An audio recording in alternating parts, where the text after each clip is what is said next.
వారాంతర సమావేశానికి ఇచ్చేసినటువంటి party seculars అందరికీ నా ప్రత్యేక ధన్యవాదాలు.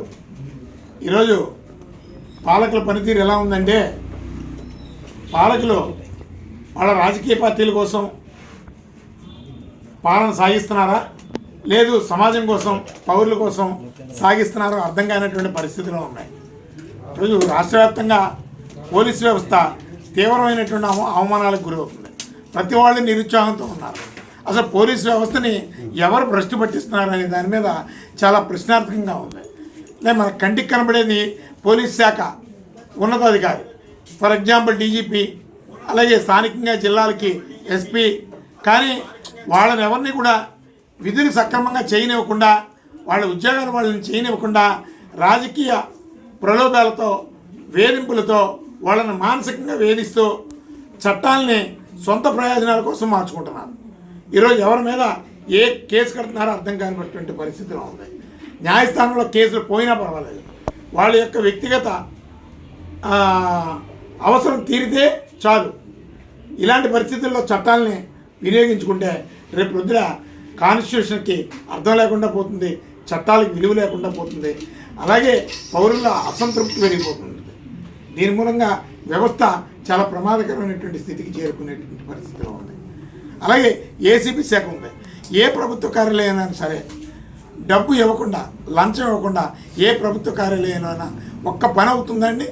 ఎవరైనా గుండెల మీద చేసి చెప్పానండి. మరి ఏసీబీ శాఖ ఎందుకున్నట్టు?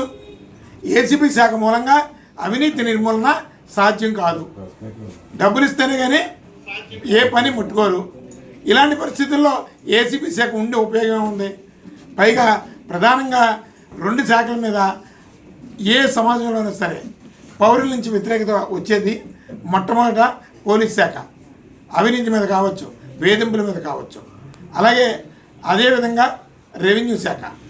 ఈ రెండు శాఖల మీద వ్యతిరేకత తీవ్రంగా ఉంటుంది. అలాంటప్పుడు పోలీస్ శాఖలో నుంచే మరలా ఏసీబీ శాఖను కూడా నియమించారు. దీని మూలంగా రిజల్ట్ రాదు, ప్రజలకు మేలు జరగదు, సమాజంలో అవినీతిని అరికట్టడం అనేది సాధ్యం కాదు. కానీ రాష్ట్రీయ ప్రజా కాంగ్రెస్ పార్టీ గత ఎన్నో ఏళ్ళగా ప్రభుత్వానికి, కేంద్ర రాష్ట్ర ప్రభుత్వాలకి, సుప్రీంకోర్టుకి అనేక సందర్భాల్లో మేము రాయడం జరిగింది.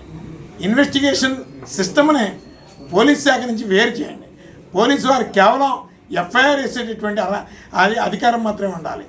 అలాగే రెవెన్యూ విభాగంలో తహసీల్దారు హోదా ఎందుకు పనికిరాకుండా ఉంది. తహసీల్దారులు అందరూ కూడా ఈరోజు రియల్ ఎస్టేట్ వాళ్ళతో ములాఖత్ అయిపోయి అనేక భూ నేరాల్లో వాళ్ళు ఇన్వాల్వ్ అయిపోయి ఉన్నారు.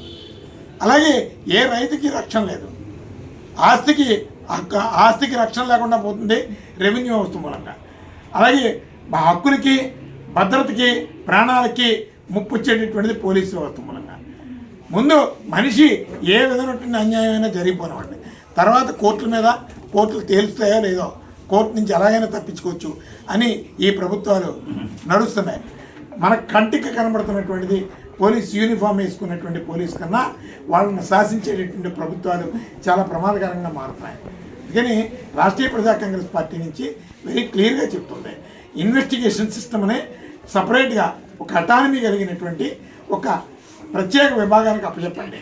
ఇన్వెస్టిగేషన్ పోలీస్ అంటారో, జ్యుడిషియరీ పోలీస్ అంటారో, ఏదైనా పేరు పెట్టుకోండి. అంతేగాని దొంగకే తాళాలు అప్పచెప్తున్నట్టు ఎఫ్ఐఆర్ పోలీసు వారు వేస్తారు. అలాగే ఈరోజు ఇన్వెస్టిగేషన్ ఛార్జ్షీట్లు చదువుతుంటే ఏడుపు వస్తుంటుంది. ఒక డిటెక్టివ్ స్టోరీ చదువుతున్నట్టు ఉంటుంది. స్టాక్ మీడియేటర్స్ అంటే నిజంగా వాస్తవం తెలిసి కోరి న్యాయస్థానానికి సాక్ష్యం చెప్పేటటువంటి వాళ్ళు ఎవరూ లేరు. ఈరోజు పంచనామాలు ఇవన్నీ కూడా కల్పితాలే. ఈ కల్పితాల మూలంగా న్యాయస్థానంలో సరైనటువంటి సాక్ష్యాలని ప్రూవ్ చేయలేక ప్రతి నేరం పోతుంది. నేరాలు జరుగుతున్నాయి, జరిగిన నేరం అలాగే ఉండిపోతుంది. కానీ ఆ నేరం చేసినటువంటి వాడు న్యాయస్థానంలో పోలీసు వారు చూపించినటువంటి ముద్దాయి ఖచ్చితంగా కోర్టు నుంచి బయటకు వచ్చేస్తున్నాడు. అంటే పోలీసు వారు తప్పుడు కేసులు పెడుతున్నారు. అలాగే రెవెన్యూ వ్యవస్థ మూలంగా ఆస్తులకి భద్రత లేదు.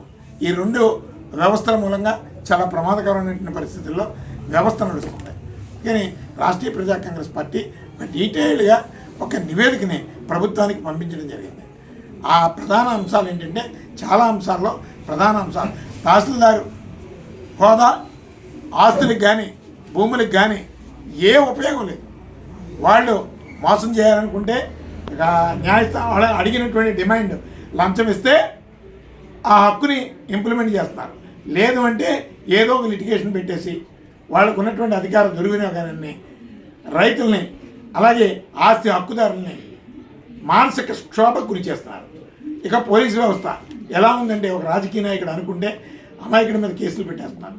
ఆ కేసు ఏమైనా పర్వాలేదు. దీని మీద పై అధికారులకి పై కాంపిటేటివ్ అథారిటీస్కి ఎవరైనా కంప్లైంట్ చేసినా ఉపయోగం లేకుండా పోతుంది. కాలయాపనతో ఏళ్ల తరబడి సాగుతుంది. ఈ మధ్య సుప్రీంకోర్టు జడ్జిమెంట్ చూసాం. ఒక కేసులో 72 ఏళ్ళు అయిందట. ఒక జడ్జిమెంట్ వచ్చింది. 72 ఏళ్ళే అయింది. అతను బాగా ముసాహార వ్యక్తి అయిపోయాడు.